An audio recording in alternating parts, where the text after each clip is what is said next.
Good evening, Chicago. What's going on? Jimmy here. Hope everybody's having a good week.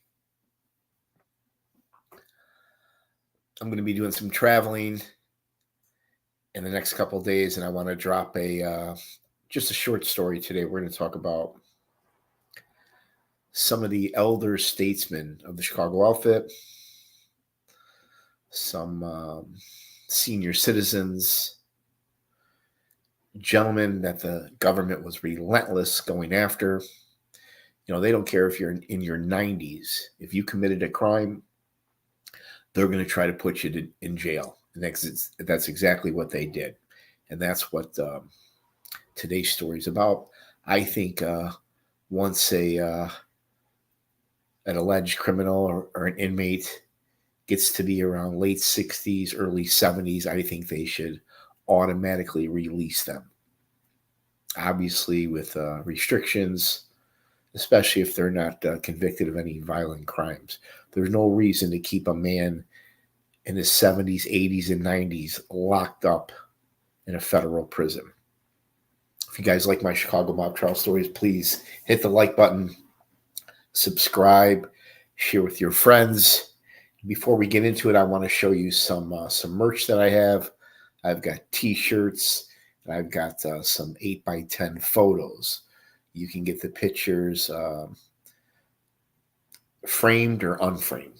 But I'll take these three real quick. Who remembers this scene in The Godfather, right?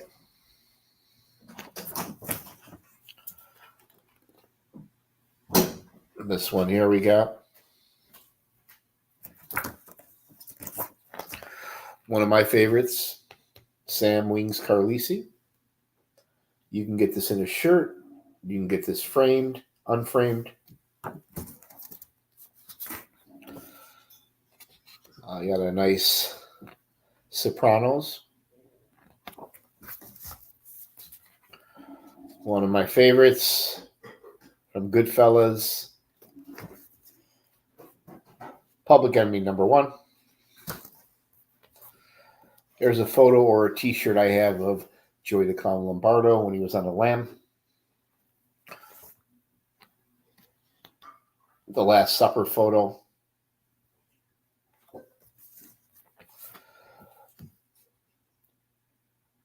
Joey Aiuppa. I mean, just look at that mug on his face. The chin. My man Johnny Boy.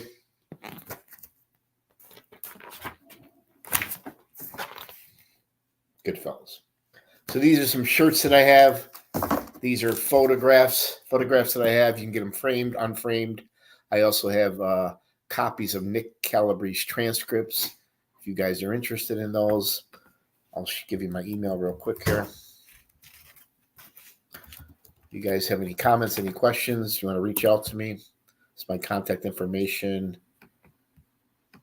Andreas, how are you, man? Thanks for stopping by. Car guy, what's going on? Appreciate it. Peter, good to see you, bro. So we're going to talk about, as I mentioned, some of the senior citizens, Chicago outfit bosses, made guys and associates that were convicted and sent to prison. Some of these guys are still in prison. Most of them have passed away. But the vast majority, if it wasn't for the government's informants, snitches, rats, cooperators, whatever you want to call them, if it wasn't for these informants, the vast majority of these men would not have rotted in jail. It's the informants and their lies and all the cooperation that helps convict a lot of these guys. There we go. Now here's boss of all bosses, right? Guy you don't hear too much about, Paul Ricca. Paul Ricca kept a very low profile. Most people think Tony Accardo was the boss, but in reality, Paul Ricca was the number one boss of Chicago outfit in its heyday. And one story I love is when he was locked up in prison, Tony Accardo would pose, dress up as an attorney so he can go visit him, and they would talk in code and talk about business in Chicago outfit. But this is Paul Ricca. He passed away in 1972 at 74 years old.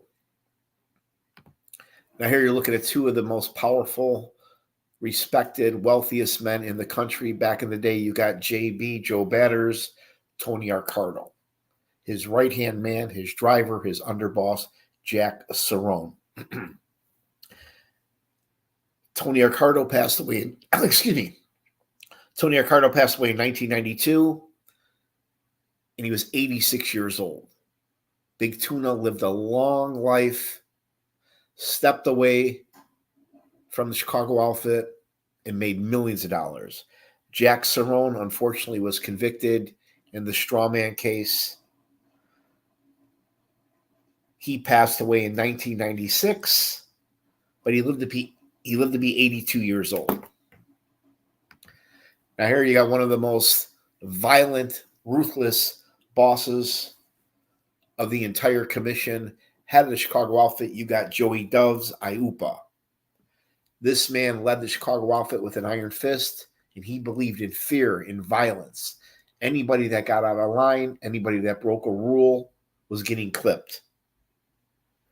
They talked about Joey Iupa a lot at the Family Secrets trial. They referred to him as the old man.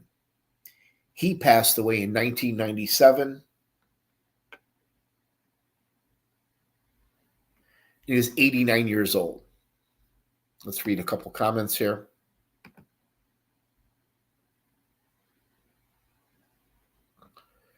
What's going on, Gun? Tony Accardo was second in command to Paul Ricca. Obviously, when Paul Ricca went to prison, Tony Accardo took over the reins of the Chicago outfit.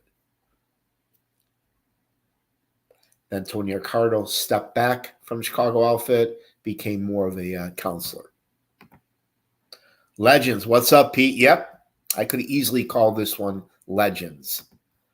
Let's talk about some more of these legends, right?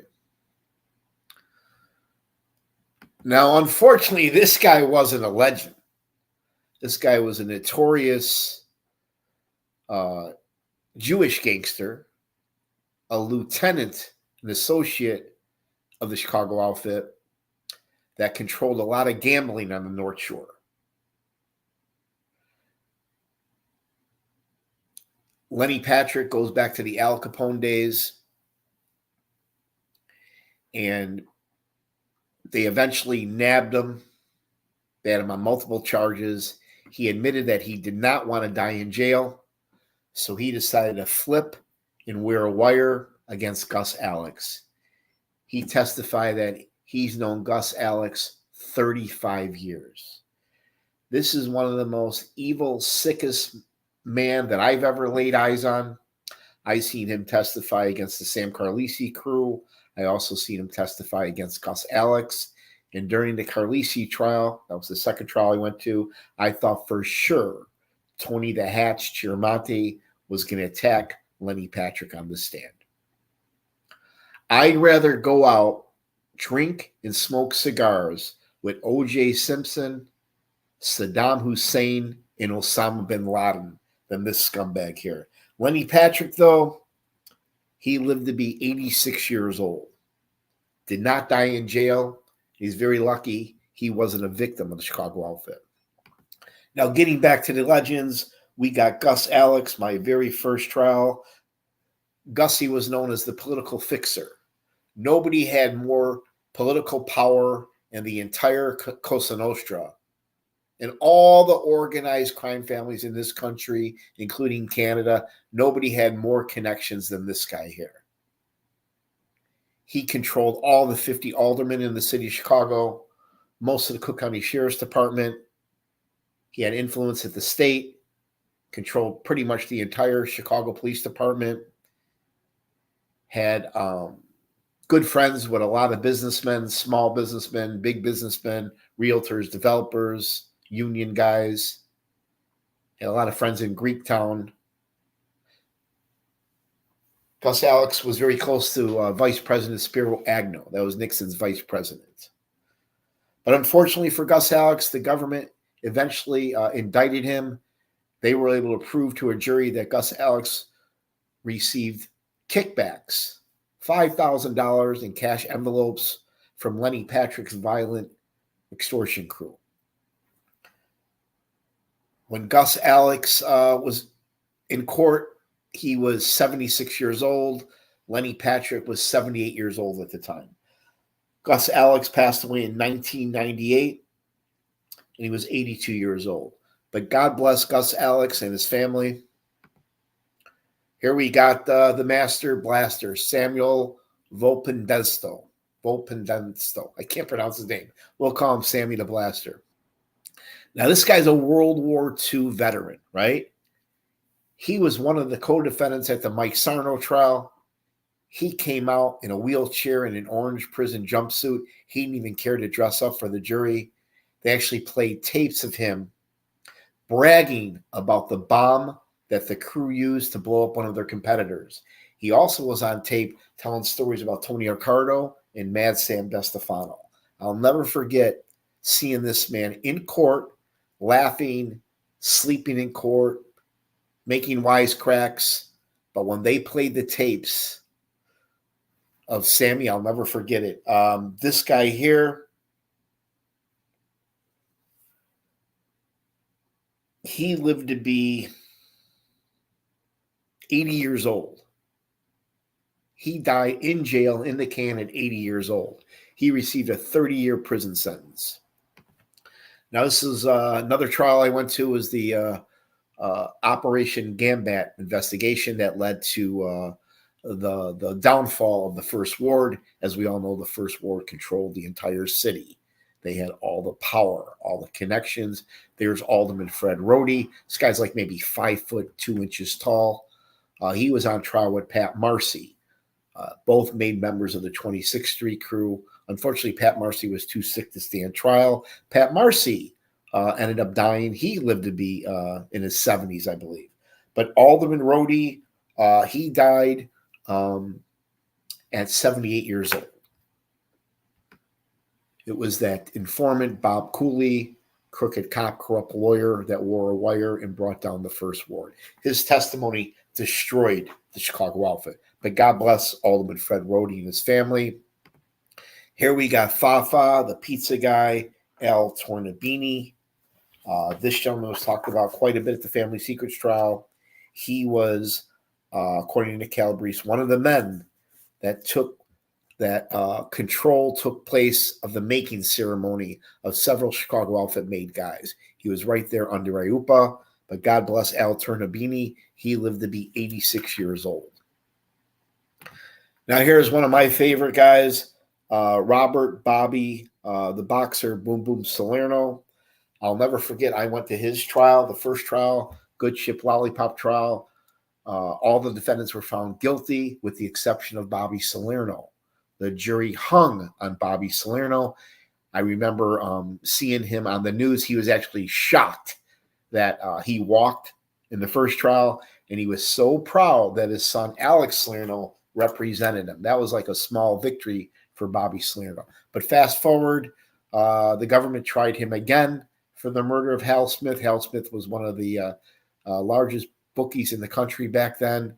And I don't know how, but the jury believed government informant rat B.J. Jehoda.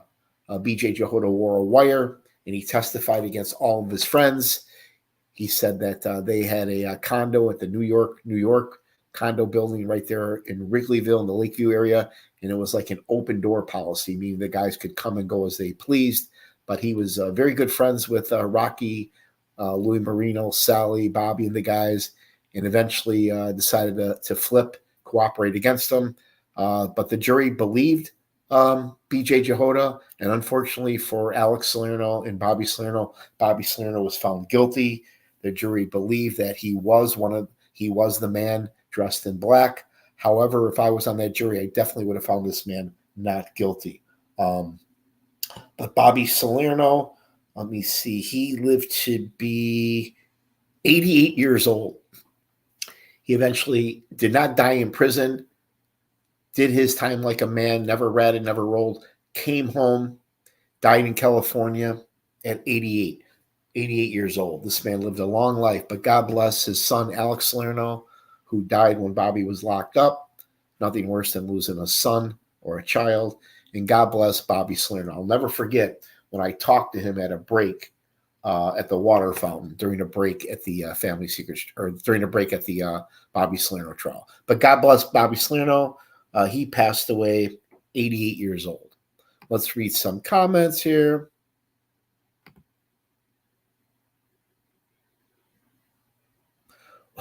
What guy? The guy that ate hard-boiled eggs in court. Who was that?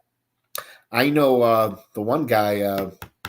Actually, I became friends with Rocco Lamantia, Shorty Lamantia's son.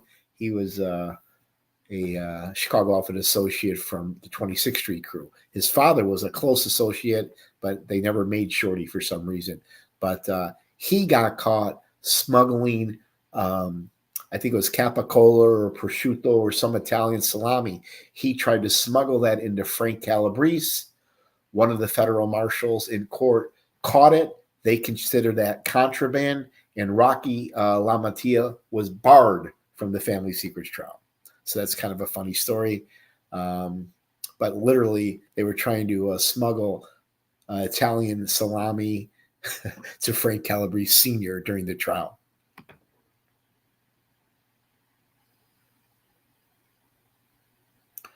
That's a good question and a good topic for a show. I'll definitely dig a little into this, do a little bit of research. But yeah, as we all know, there's definitely, there was activity in all those surrounding areas, Elmwood Park and all the surrounding neighborhoods. But yeah, I can drop a story on that. I just got to research a little bit more. Noid 313, what's going on, man? Hope you guys are doing well. Again, if you like my Chicago mob trial stories, if you like my stories, hit the like button, subscribe, share with your friends. Real quick for you guys that are coming in late, I got photos, I've got T-shirts, I've got Nick Calabrese transcripts. Goodfellas, Johnny Boy, The Chin. You can get these framed. You can get these in shirts. Ayupa. My favorite shirt, Family Secrets Trial, or The Last Supper. Joe Lombardo when he was on the Lam. Scarface. Goodfellas. Sopranos. Wings. Wings used to call Nick Calabrese Karate Kid because he thought he knew karate. The Godfather. And who remembers this scene? I think Mr. Waltz from Hollywood got the message. Let's get back to the story, though. You guys got any comments, any questions, man? Chop Wars. Yeah, definitely. I'm going to do a story on the Chop Wars. You know, unlike New York and Philly, the Chicago outfit wasn't, all the crews weren't killing each other. Sometimes they actually collabed and worked together. But during the time, there were some chop shop murders going on back and forth. And we'll talk about that. Jimmy Coutura, his murder is right down the street from my house, right there on Hubbard and Ogden, right by Grand and Ogden. Back in the day, 50, 75 guys used to hang out in Grand and Ogden 7 nights a week. Those days are long gone. Now you don't even talk to your neighbor anymore. Caresi, right? I've seen Sam Caresi in court with co-defendants Jimmy Marcello, Tony Zizzo, Anthony Chiaramonto, a couple of the Bonavolante guys, and a few other guys I'm forgetting their names. Every time they referred to Caresi as boss of the Chicago outfit or any mention of organized crime, which the prosecutors and the witnesses were not allowed into evidence, Caresi would stand up and start to lose his temper. Caresi passed away on a golf course of a heart attack after coming home from prison. He died at 75. He died at 75. He lived to be 75 years old. And if I remember correctly, they actually drove him away on the golf cart. But Sam Caresi, made member of Chicago outfit, a boss, according to Nick Calabrese. He was one of the men that was there that brutally beat down the Splatro brothers. Caresi also killed Nicholas DeAndrea and several other men. But this is a no-nonsense boss. Like Iupa, he led the Chicago mob with violence. But he passed away of a heart attack at 75 years old. Now here's one of the most evil men in the Chicago outfit. You got ZZ, or the Bull. Angelo LaPetria, boss of the 26th Street crew. He got pinched during the strawman indictment, went away, and a lot of people said he did not do good time. He couldn't handle being locked up. Tough as balls on the outside, but behind those walls, that obviously he wasn't the same man. He died, he was 78 years old. Frank Calabrese, the Breeze, the biggest loan shark in Chicago. This guy had his son and his own brother testify against him. They stole millions of dollars and made sure he was locked up for life. The son, Junior, as we all know, conned his father and tricked him, wore a wire on him in prison, and got his father talking about murders, past murders that his father should never have brought. That's what started the family secrets trial. Frank Calabrese passed away at 75 years old, and he died on Christmas, which was his birthday, I believe, or his favorite holiday. I forget. I think it was his favorite holiday. But Frank Calabrese, I'll never forget seeing him in court lose his temper, especially when Junior and Nick Calabrese were on the stand. Now you got Peter Greedy Defronzo, made member of Chicago outfit. His older brother, John Defronzo, was boss of Chicago outfit at one time. Peter was the underboss, his right-hand man. This guy made a lot of money in the rackets. He also went legit with D&P Construction. He passed away of COVID, I think in 2020, right around then. But Pete lived to be 87 years old. He lived a good life. I never met the man, but I've heard nothing but great things about Pete Defronzo. Some people think that he could have been a defendant in the Family Secrets 2. If there was ever a second Family Secrets trial, he could have been one of the defendants, but he was somewhat under the protection of his brother. Not so sure about that. But Pete Defronzo, according to the government, was one of the biggest threats to Nick Calabrese when Nick Calabrese was cooperating during the Family Secrets trial. Mike Sarno, AV, Peter Defronzo, Sally Cards, Joe the Builder, and a few other guys were the biggest threats. Michael Marcello as well. But those were the biggest threats to Nick Calabrese. Here we got boss of Chicago outfit, John No-Nose Defronzo, Johnny Bananas. He recently passed away not too long ago. He lived to be 89 years old. He outsmarted all of them, just like Tony Arcardo. This man made millions of dollars legitimately. His leadership was no more violence. Violence, beatings, stabbings, killings brings a lot of heat. Heat brings the FBI. He dodged most of the indictments. Some people think because he wasn't indicted in Family Secrets 1 or Family Secrets 2, because according to Nick, he was one of the men that participated in the beat down the Splatro brothers.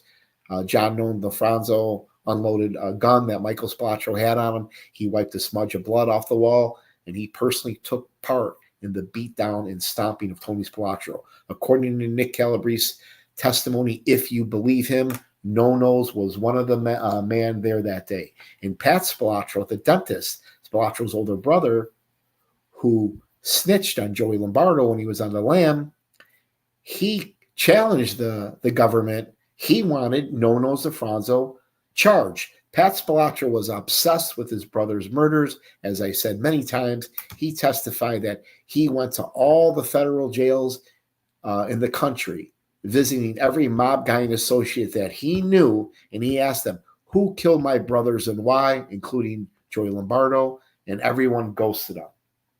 But God bless John No-Nos Defronzo. I heard from several sources that he treated everybody well. God bless this man. Now here we got my favorite guy. We got Joey the Clown Lombardo. I live 2 blocks away from this man's house. I go by there every single day. Joey outlived them all. He passed away just recently, 2019, at 90 years old. Unfortunately, though, Joey was convicted of the murder of Danny Seifert back in 1974. Mrs. Seifert testified that she believes Joey was one of the masked gunmen that broke in. Joey's alibi was a little weak. Joey said that he was at a police station reporting a stolen wallet. However, they had a thumbprint on the title of the work car that they recovered, as well as some transmitters and walkie-talkies that directly tied Lombardo to the work car. But it wasn't a slam dunk. The biggest piece of evidence against Joey was the motive in the Danny Seifert killing. As I mentioned before, Seifert was about to blow the lid on the Teamsters pension fund. That was worth hundreds of millions of dollars. That was the mob's golden goose. Danny Seifert was warned many times to back down, just like Hoffa, but he would not listen. But God bless Joey Lombardo. The prosecutor, the judges had no reason to send this man to a supermax prison. There's no reason an outfit guy, a mob guy, or anybody 70, 80, 90 years old belongs in prison. What do you guys think? We'll keep going. Jimmy Iannino just passed away. Some people think that he was an informant, but I don't believe he was. Jimmy I passed away. He was 80 years old. And recently, another gentleman, when Joey went to prison, this guy took over the Grand Avenue crew. You got Joe the Builder, Joe Andriacchi. He passed away. He lived to be 90 years old. Let's read some more comments. Any questions, guys? Anything at all you guys want to ask? If I know the answer, I will let you know. And if I don't know, I'll find out. Let's see this.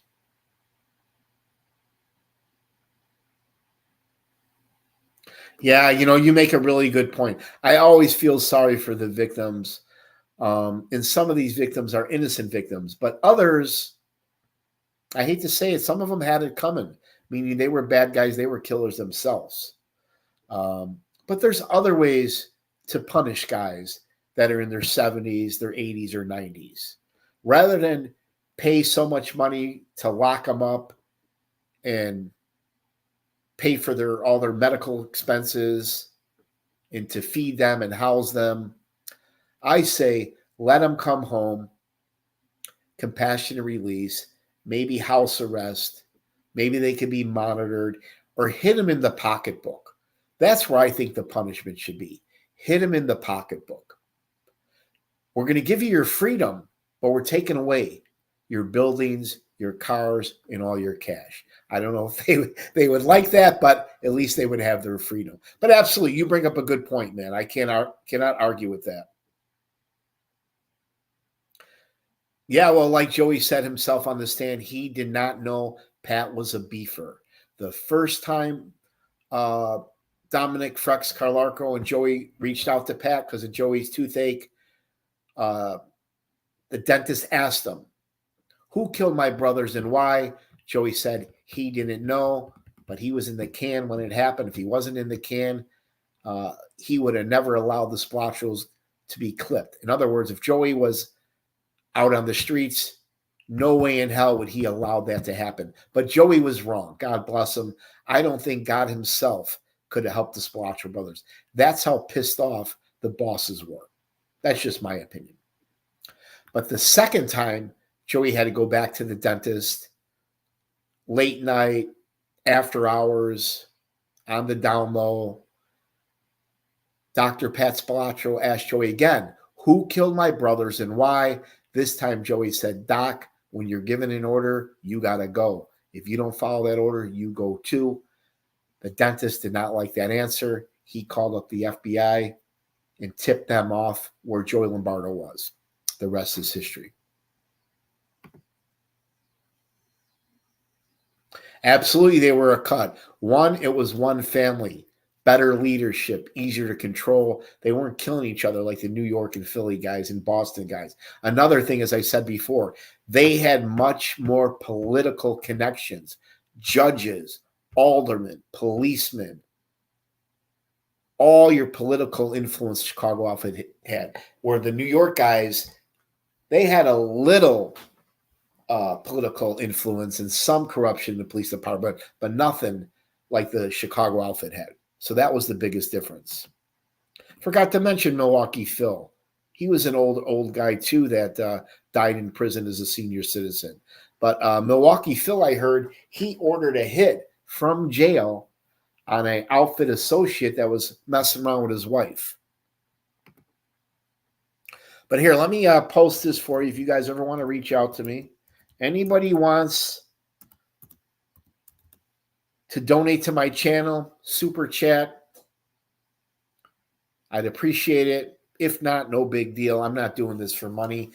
I do this strictly for educational entertainment purposes. The vast majority of my stories are all about the 25 plus major federal trials that I went to. I went to a few state trials, but mostly federal trials. And most of them were all mob trials. Unfortunately, there are not too many mob trials left. So please, if you like my Chicago stories, hit the like button, subscribe, share with your friends. Let's get back to it. Here's a gentleman I just seen recently. You got Mr. Dodie. I seen him at the Melrose Park Fest, zipping around. He had a booth, and they serve one hell of a deep fried meatball sandwich. He used to run Danny's Deli, Danny's Grill over there in Melrose Park. This guy was a bookie for the Chicago outfit. And I believe Dodie, let me check here, not 80 years old. He is 74 years old, sorry. Dodie is 74 years old. I'm sure he's retired from the Chicago outfit, spending time with his family. But luckily, he dodged long prison pinches and never got clipped. But this guy was a bookie back in the day, still alive today, and hopefully he's not active. And here's a legend. This man needs no introduction. You got Sally D. This man got pinched in the Good Ship Lollipop trial, did his time like a man, came home, retired from the Chicago outfit, and now he spends every day living life to the fullest with his family and friends. God bless Sal De Laurentiis and his family. I've seen him twice in my lifetime, and both times were at the Taylor Street Fest.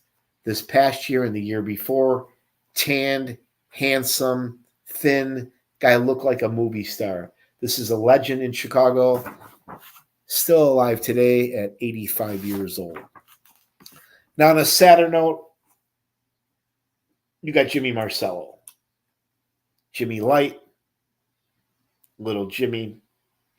This man was convicted in the family secret trial, mostly based on Nick Calabrese's testimony. When Jimmy and Nick were locked up together, Nick was complaining how his brother was treating him and he wasn't getting paid. So Nick said that when Jimmy told him, when we get out, little Jimmy told Nick Calabrese when they were locked up together, when we get out, you can start working for my crew. And he immediately had his brother drop off $5,000 a week to Nick Calabrese's wife. Not his brother, nobody in the 26th Street crew, Angelo, nobody was taking care of Nick Calabrese's family when he was locked up. But Jimmy Marcello was. So what does Nick Calabrese do? He pulls him into the Palazzo murders and the murder of Nicholas DeAndrea. When Nick Calabrese first sat down, he left little Jimmy out of it. He said it was just Faccarata and Jimmy LaPetria, brother Jimmy, that met at Ventura before they killed the Spilotro brothers. Then later on, he came in and said, no, it was Jimmy Marcello picked him up in a real fancy van. But that's what a lowlife Nick Calabrese is. That's how he pays back his friends. But God bless James Marcello. This man is still in prison today. I think he's got to be in his late 70s. But I'm hoping and praying that they give him compassionate release.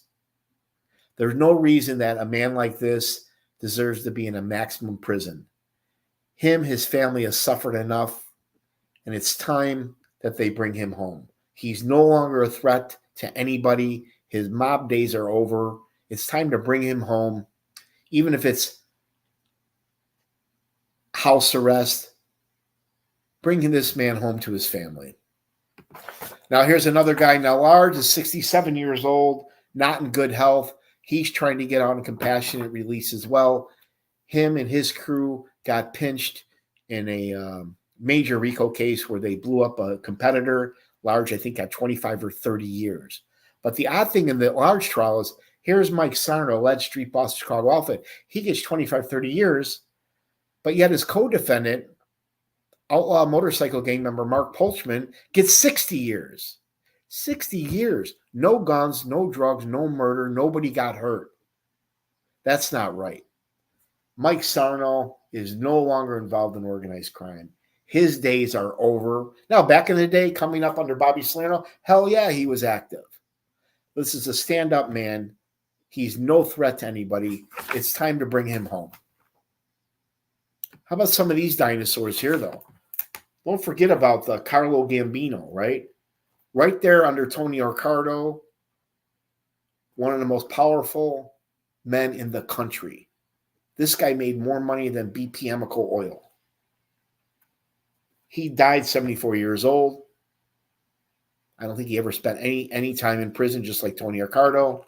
And then you got one of my favorites, Fat Tony Salerno. He got pinched in the Concrete Club case. They bugged his social club, the Palma Boy Social Club. They also bugged Tony Dux's Jaguar. But Fat Tony died in prison, 80 years old. There's no reason for a man, even a dangerous guy, even a powerful guy like this, should be in prison from the age of 70 and up. Guys that are 70, 80, 90 years old, they don't need to be in prison. There's other ways to punish them. Neil Delacroce, right? This guy should have been the boss of the Gambino family, but Carlo Gambino gave it to Big Paul. We all know what happened to Big Paul. He gets clipped right outside Spark Steakhouses. Every time I'm in New York City, I always try to have dinner at Spark Steakhouses, and I just reminisce on, what it was like being inside that steakhouse, what it was like outside where he was clipped when the car pulled up. Sometimes I ask some of the waiters, where's the room where Paul and his guys used to hang out? But Neil Delacroce, 71 years old. He lived to be 71 years old. And then the oldest mobster ever was Francis. Sonny Francis. This gentleman here lived to be 103 years old. According to his son, and I believe his son's story, I'm a big fan of his son's, Michael Francis, he was framed. He did 50 plus years for a crime he did not do. That to me is elderly abuse. That's it, man. I'm ranting and raving. Sorry, guys. But it just pisses me off because I have a lot of respect for senior citizens, right? I don't care what they did, unless they were serial killers or rapists. I get it. But a lot of these mob guys, associates, they did their time, right? They lost pretty much everything. When you get to be the age 70, 80, 90 years old, what is the government accomplishing by keeping men like Gus Alex in prison, Joey Lombardo?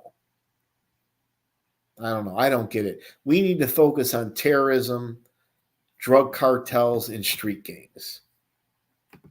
Any more questions? Any more comments? Let's see what we got here.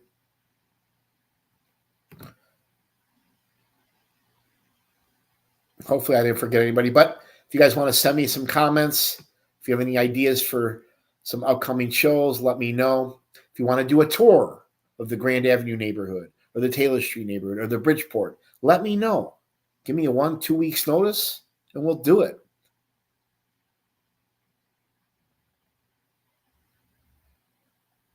Just reading some of these comments.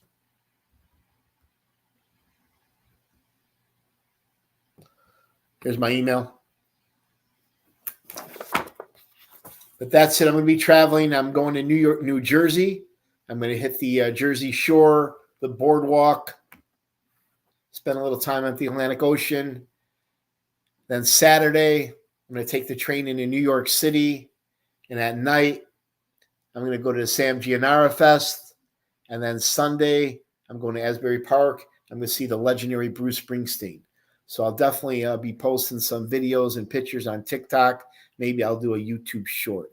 Thanks a lot, guys. If you like my Chicago mob trial stories, hit the like button. Share. Appreciate all your comments. Let me know if you want the transcripts, if you want T-shirts, if you want pictures. I got you. Everybody have a great evening. And for all you haters and smartasses and trolls out there, put down the drink, get off the lazy boy, and go walk your fucking dog.